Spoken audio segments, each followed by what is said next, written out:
Hello guys, so I'm back and I'm gonna start off with tissue oil, LA Lab, rose water, biocare oil in vitamin A and E as my primer today because I'm testing out oils instead of serums and primers. So I want to talk about Bridgerton today. Where is my setting powder? Okay, got it. So I haven't watched the first two seasons because I thought it was really boring. But I am going to end up watching the first two seasons, hopefully. And yeah, so I watched the third season. And what they do is they publish the first half, and then they wait a little bit, and they publish the second half. So let's get into it. Let's set the scene. Colin has turned back from his travels in Paris. His travels meaning he was doing things with other women. And Penelope and Eloise are no longer friends. I'm using the Mini Queen HD24 serum, SPF 55 cover imperfection in the shade, I think it's 6. Can you see that? Yeah, 6. So I'm dabbing it on with one of these sponges. So she and him aren't really on talking terms at the moment, and she and Eloise are not on talking terms. At this point, she's more worried of whether or not Eloise has told Colin about her being Lady Whistledown. Now, I must say this. I like the fact that she's a plus size girl because we know plus size girls get a very bad rap in the media. We're seen as the designated ugly friends or the fetishes, like the fat girl I like to fuck, but the girl I don't want to actually marry or have a relationship with or have children with. So it's very nice to see a plus size woman being in the main type of role, right? Like she's getting the main lead. I know it's cliche and like you shouldn't want that, but it's nice to see it. It's very refreshing to see that um, the weight difference is now on the woman and then not on the man. Because before you saw a fatter man with thinner woman, and now you see it was a thin man and a fat woman. I think it's, and then there's also like controversy around that because people don't accept it. But overall, Bridgerton season 3 did too well. I'm sorry, I'm stumbling over my words. The thoughts are coming too fast. So, anyway, there's a ball, like they always is, or a tea, a tea, a tea, a tea, a tea. And then that's where they meet up again, and he like tries to ask her why he hasn't like why she hasn't to him in like 7 months, like what's going on. At this point, you must remember that the last part of the season 2, I watched that snippet on TikTok. She heard him telling his friends that how can they expect him to be with someone like her, like why would he call someone like Penelope thing, because she's not like a she's not a catch of the season. She's not the it thing. Like she's a special gem. The queen wouldn't recommend her or whatever, right? So she heard that, but she never told him that. So she did what we would call today a non-contact rule, and she did perfectly. And I think it's a test to her personality that even though she's in love with this man, hopelessly in love with this man, she can put herself first.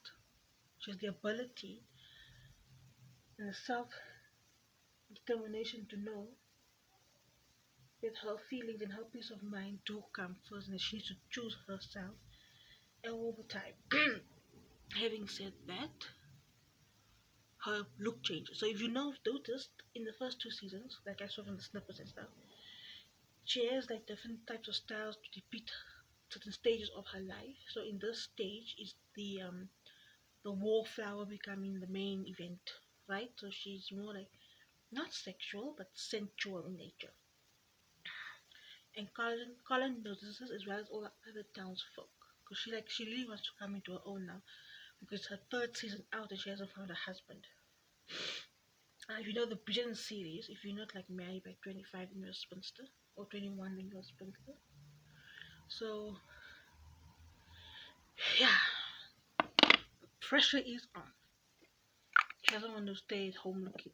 Not in a bad way. I don't mean in a bad way, but she doesn't stay at home looking after her mom for the rest of her life. Like she's a young lady. She wants to explore. In enters Lord Tippelin. Um, okay, to use this thing. In enters Lord Devlin, and I must say, I think his character felt very forced. Like it was, to my knowledge, it was quite forced. And I say that because where's all my other brushes? Okay, because his character lacked depth. Like it was supposed to like spur something in Colin, but while he was courting Penelope, he was also courting other women, and I find that stupid. It's really stupid because if you really want to drive a story, like really want to create this jealousy type of feeling in a man, you need to make sure that the man that you're using is solely convinced that he's worthy of the woman he's courting. So Penelope should have been the only woman he was courting, not going around trying to see someone else also take that place. You know what I'm saying? It was shallow. It lacked depth. It lacked personality. It wasn't very well done because I think because in the books he wasn't really affected. There wasn't a lot dabbling in the books if I remember correctly. So maybe that's why his character lacked depth. But I think as writers, if you're a proper writer, you will find a way to work with that.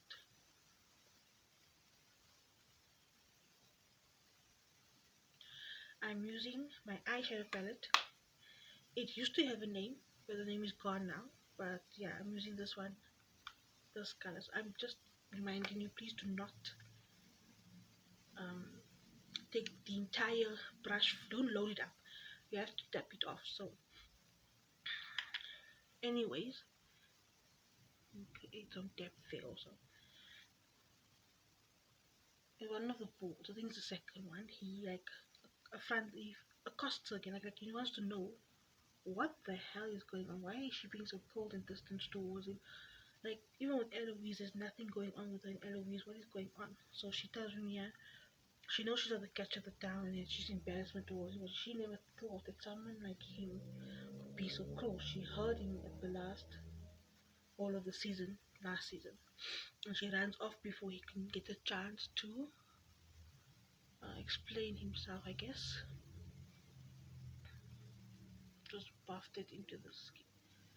And like what all women want, whether we feminist or not, he runs after the carriage, gets into the carriage. Now the carriage scene is beautiful. I know it's a sexual scene, but it's quite respectable. Like there's no like it's not value. It's not something you would normally see because they show sexual scenes in the season, but they very um, it feels decent. Like if you compare it to a porn video, there is a start of it. You can see it's love, and he explains to her that he'd rather sleep and go to his dreams because that's where you'll find her, right? Before that, so that backtracks a little bit. She asked him to kiss her because she didn't believe that she was going to find someone, and she wanted to know what it like to be kissed, to feel that emotion people feel when they are kissed. And in fact, because they're friends, he refuses because out of respect for her, he can't like defile her like that. Like he defiled all the other women that he's met across his lifetime, in 21 years. And she like not begs him, but she like demands it, and he gives in eventually. And people were saying, yeah, that's a desperate move. Really. I don't think it was desperate. I think as a person, you shouldn't be afraid to say what you want. You shouldn't be afraid of rejection after asking for something that you want. And she was brave. You must understand they were friends. This wasn't a love at first night meeting or just meeting for the first time. They've known each other since they were children. So just cutting the door. So for her to ask for this right, not rightfully, but for her to express her emotions like that without actually telling him that she's in love with him, I think was a very brave move.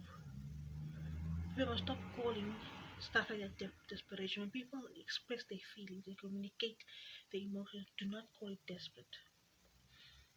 But that is bravery. because you know you might get rejected, you know this person might insult you or laugh at you or leave you hanging, and you are still willing to put yourself out there is very brave. Never let anyone tell you that expressing your emotions is a sign of weakness or desperation. That is why marriages fail. But anyway, I digress. So he kisses her, and since then he's like he can't stop thinking about her, and he get other balls and stuff. He sees her, so like back to the carriage scene, he pops a cherry with his finger, and then he takes her out, and he's like, yeah, he's gonna marry her one time. At this point, he doesn't know she's Lord Whistledown. So this season is when they reveal Lady Whistledown. Now we don't know Lady Whistledown. She's the gossip of the town. She writes a column for a certain publication, and she gossips about the people of the town. So this is when everybody finds out in this season, including the Queen, that Penelope Featherington is the gossip of the town. Now those days, if you are a lady, you weren't allowed to read, write, um, and gossip was seen as a sin for women, but much more than men. So it was like be a taint on her reputation and stopped her furthermore from getting married. And knowing this, she still did it. She still found a way to live her dreams in a society that didn't allow women to dream. Much like today where they say like if you don't have a boyfriend or a husband you mean nothing. Like that. So anyway, eventually Colin does find out and that they're going to that she's Lady Whistledown. So at this point you think okay he's gonna break off the engagement, but he's a gentleman about it. He says no. He did deflower and they were intimate a couple of times. So he has to marry her. He doesn't know what kind of marriage it's going to be, but he has to marry her. And she doesn't like before that, I keep like jumping ahead, but backtracking because Cassida is now Eloise's new friend, and she's beating betrothed to a 70-year-old man, and she doesn't want that. So she's looking for a way out. So the queen puts out a reward to catch Whistledown, and she's looking for Whistledown, and then she hears a gossip at Penelope's, I think it's engagement. Oh wait, if Lady Whistledown is caught out, they won't be waiting for her. She'll be ostracized from society, all that crap. So she sees it as an opportunity to get away from her loveless marriage, from her hospice wife position. So she takes credit. The next day, she's summoned to the court by the queen, and the queen's like, "Okay, I'll give you the reward." But when I was expecting another article, so she's like, "I'll write another article." Her mother like advises against this because like, what the fuck? And our father's even more. My father wants to send her away, so she needs even more money to run away, right? She's more in desperate need of this money. So they write the first publication. Um, Colin asks Eloise, like, did you know, like, Cressida was the. And she's like, no, I don't know. So she runs to Penelope. She's like, this is your out. This is your out. You do not have to take the fall for being Lady Whistledown. I know it's your life, baby, or whatever, but this is your out. And Colin is never to know that you are Lady Whistledown. Because you're going to be a Bridgerton soon. You cannot be worried about being Lady Whistledown at the same time. At first, Penelope is angry, which is understandable because this is her baby. She's been doing this for years. But she eventually agrees, like, yeah, you know, you're right. Let me, like, let go of this um, lifestyle, you know, because I'm going to be a business soon and this will not matter anymore. So she lets Kessler take the fall until they read that gossip column and it's like really bashing the Bridgertons. So Penelope decides she asks for Eloise's permission to like can she just write one more column to save their family, right? So she rushes off with the she writes a very quick column and she rushes off. Colin sees it and follows her and then he sees her giving that's how he finds out. I forgot to tell you that's how he finds out. So there's tension between them. So Cressida writes this column and it's very obvious that this isn't how Penelope wanted to go. And then again, Bri tells the queen, I think this is who else? Because like if you read in the column, because everybody's coming forward like who they know the lady was so down to be, and she's reading the cards like at first she writes always about the prejudice. Like most of the column she writes is about the prejudice, and then she's like, oh, because I have two of them probably on the same day. It's like, oh, okay, so now one of them is lying because one is defending them and one is slandering them. So she goes to another, like, I think it's a breakfast party with Penelope and the Featherington and the Bridgertons organized for the townspeople. It's like, everybody out. I need to speak to the Bridgertons alone. So obviously they are a little bit um, guarded and they're like, okay, what's happening? And she's like, yeah, I know one of you is the Lady Whistledown because only a Whistledown will protect a Whistledown. I mean, only a Bridgerton will protect a Bridgerton. Oh, I didn't put a primer. So, just wipe it off. So they all got getting worried now because every Colin knows, um, and Louise knows. At this point, Cressida is going around every publication and looking for the real Lady Whistledown so she can get like double the reward or something. And she stands upon this one publishing house and it's like, no, she never came here, but I used to work at another publishing house and the publishing started at the gate. It doesn't show you the whole conversation, but from the quietness of the it fades out, so you kind of like guess, okay, he's telling her more, but you would like to see the Lady Featherin in real life, like face to face, not only reader in the column. Through this, she finds out it's Penelope. She goes and she's like, okay, you give me 10,000 and I won't tell anybody it's you. This scares Penelope. It's like, yeah, no, I was gonna believe you because of your reputation right now. And then her mother walks in because she was there prior to her mother. And Cassandra's like, yeah, you know how Lady Whistledown got away with being Lady Whistledown for so long. So I was like, no. She was like, yeah, why don't you ask your daughter, a wallflower, an overlooked person, and think of all the time she disappeared for unknown reasons, for unknown periods. Would anyone remember or even think to think about Penelope? Which is a very nasty thing to say, but because of her weight and everything. And so her mother looks at me like, oh my god, and like she leaves. And I was like, is it true? Is it true? Is it true? And Penelope's like, yes. Cassandra does not lie. All this time you've been doing this. It's like, yes. The things that you wrote about your sisters, about the Bridgertons, how dare you? And she's like, yeah, well, I needed an escape. I needed something to keep me, to express myself because I was, oh shit, because I was lonely and didn't think anybody was going to want me. So it's like, oh my god, what are we going to do now? So they go to Eloise and Colin, and they're like, this is what's happening. And then like Lady Featherington tries to like downplay it, and Penelope's like, wait, they all know. And Eloise's like, yeah, we all know now for what? And she tells him what Cressida does. So Colin decides he's going to speak to Cressida, which is, I think, a very bad idea. It's expressed by Penelope that it's a bad idea. You should just pay her and get over with. But in the same breath, she pays Penelope now. She's gonna have to keep on paying Cressida. Cressida.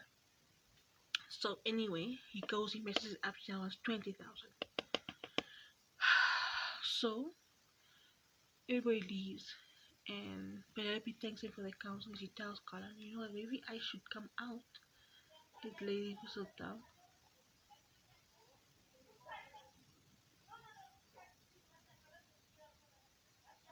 And maybe they'll solve the problem, get it out, get off their backs.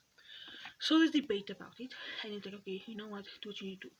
So she writes a letter to Lady Bridgerton. She writes a letter to the Queen, and then there is obviously they had the wedding. He refused to sleep with her because she has only give up Lady Whistledown. So anyway, so the Queen comes to this ball they're having. It's another breakfast ball, I think. And Colin arrives on his own. So but his family, like she goes with her mother, and she goes with her mother in the carriage, and he comes with his family in their carriages and stuff. So they're all sitting and they're waiting for the Queen. The Queen announces herself. Everybody, oh yeah, her two sisters are trying to get pregnant, and the one doesn't know you have to have sex to do that, and the other one doesn't want to have sex with her husband, and they throw the ball because they're feeling left out because now their mother giving more attention to Penelope because Penelope is marrying into an affluent family, and they didn't marry into affluent families. And Lady Ferriton needs the money to pay her debt and to get the slippers off her back. So Penelope told her, you can tell them that the money you got was from my publication, from Lady Whistledown. She's like, okay, no problem. So the Queen comes. I'm putting too much of this, I should say. So the Queen comes and it's like, okay, I know one of you is Lady Whistledown, and I know it's Penelope, and she has asked me to give you 5 minutes of her time and asked me for her pardon. So everybody's looking at Penelope like no one expected it to be her because she's a wallflower. Like, what the hell does she know? Does she know? She stands center stage and she gives a speech about how she wished she was brave enough to live her life out in the open like everybody else, and she's like very envious of them, and she hopes the Queen can pardon her, and she hopes that the town can pardon her, and that everything will be okay and she'll be allowed to do what he was so down again. So the Queen's like, yeah, well, I hope she learned a lesson, and I'm giving her pardon and she can do it again.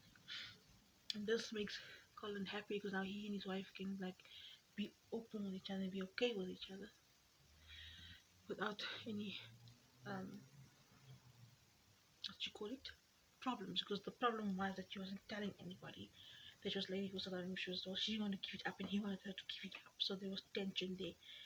But as soon as she came into it, she accepted it, she embraced who she was, embraced who she was, it all made everything better, and Lady Bridgerton accepted this revelation, which I think is kind of sweet. So yeah, it ends on a good note. It ends very well. It ends with Colin accepting Lady Whistledown. But instead of Penelope being Lady Whistledown, she's now writing as Penelope Bridgerton, and she gives birth to the first heir. And yeah, her sisters have daughters, and they're very happy about it. And that's I think is a very good thing. Like it's very good. Put some red.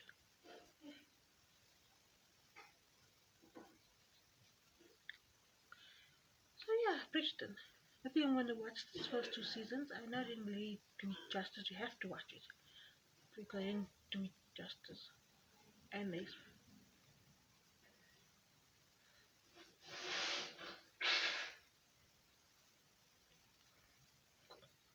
put some in there.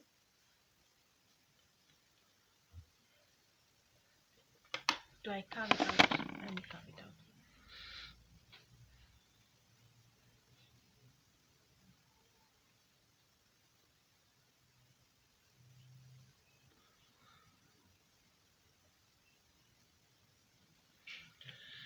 So yeah, I used these two palettes for my blush. I used the dark pink and the light pink this one, and I used the red one in this one. So that's awesome. Um, I don't really want to do anything else with my eyes. Once I do anything else, I'll just blend this in.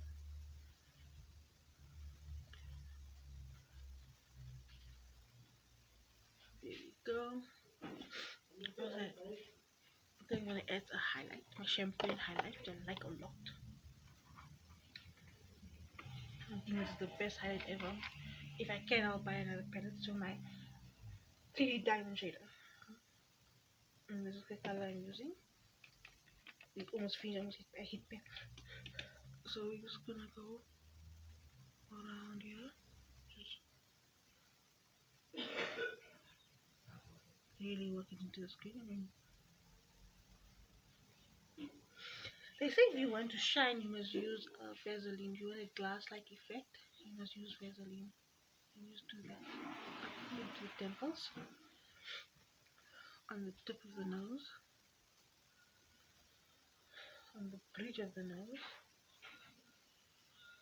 okay, in the corner of the eye.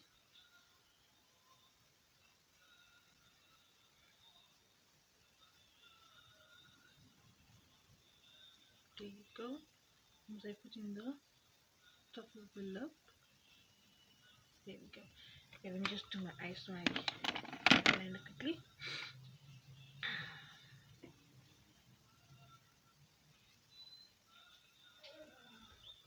Are you vomiting today? Okay. Oh,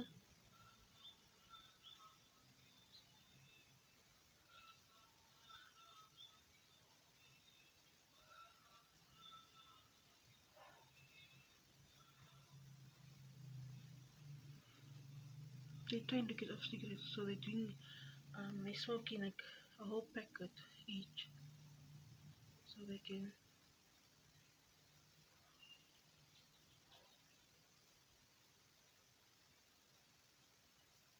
like get rid of all the taste for it.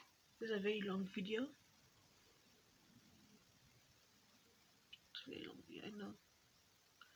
But as you can see, I was fumbling a lot. I thought like I did script it, and I didn't do a very good job of explaining it. But in a nutshell, there's a non-context rule. They get together, they get married. Lady Wassertown comes in between, and then she reveals herself as Lady Wassertown, and then everything's okay. I think I went into too much detail. Way too much detail. Die for the lips.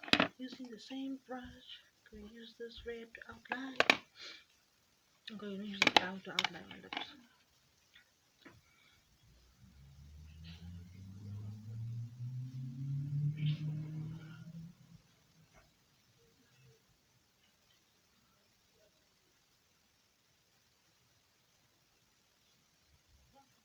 And as I just big lips, and then I'm going to take the red, which I like a lot. I was going so fast because I wanted this video to end quickly, but apparently that's not going to happen.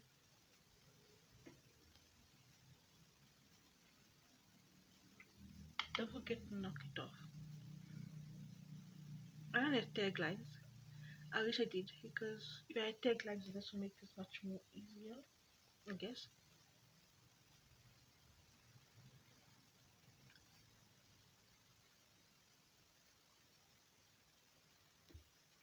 Just tap it.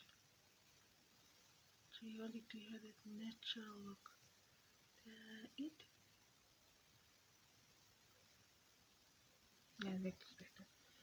Then another red palette. I'm going to call it the Matcha Latte palette. It's this one, and I'm going to use. I am the makeup artist that uses eyeshadow for everything, because I believe in. I'm not cheapskate, but if you're poor, can't guy. I can just try finger.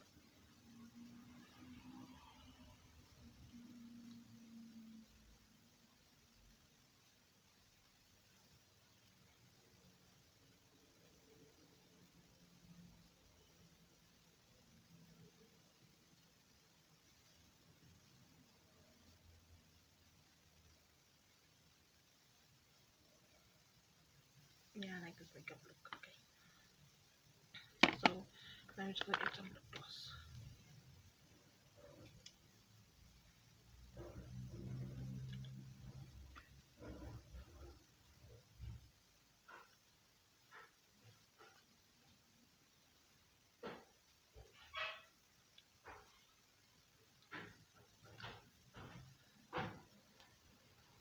There we go.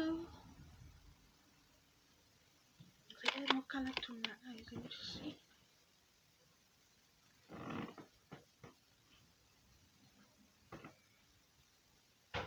I think I overlined a little bit too much. It's really soft in the sides.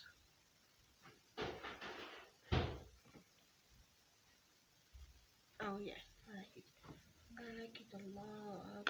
And just dab everything in with a sponge.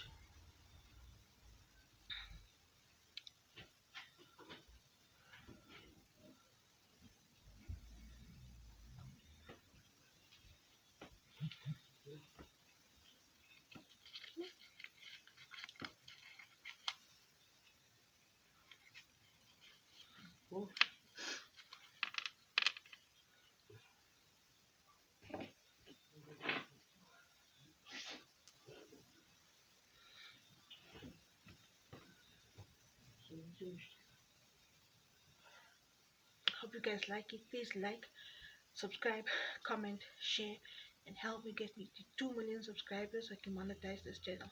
Bye!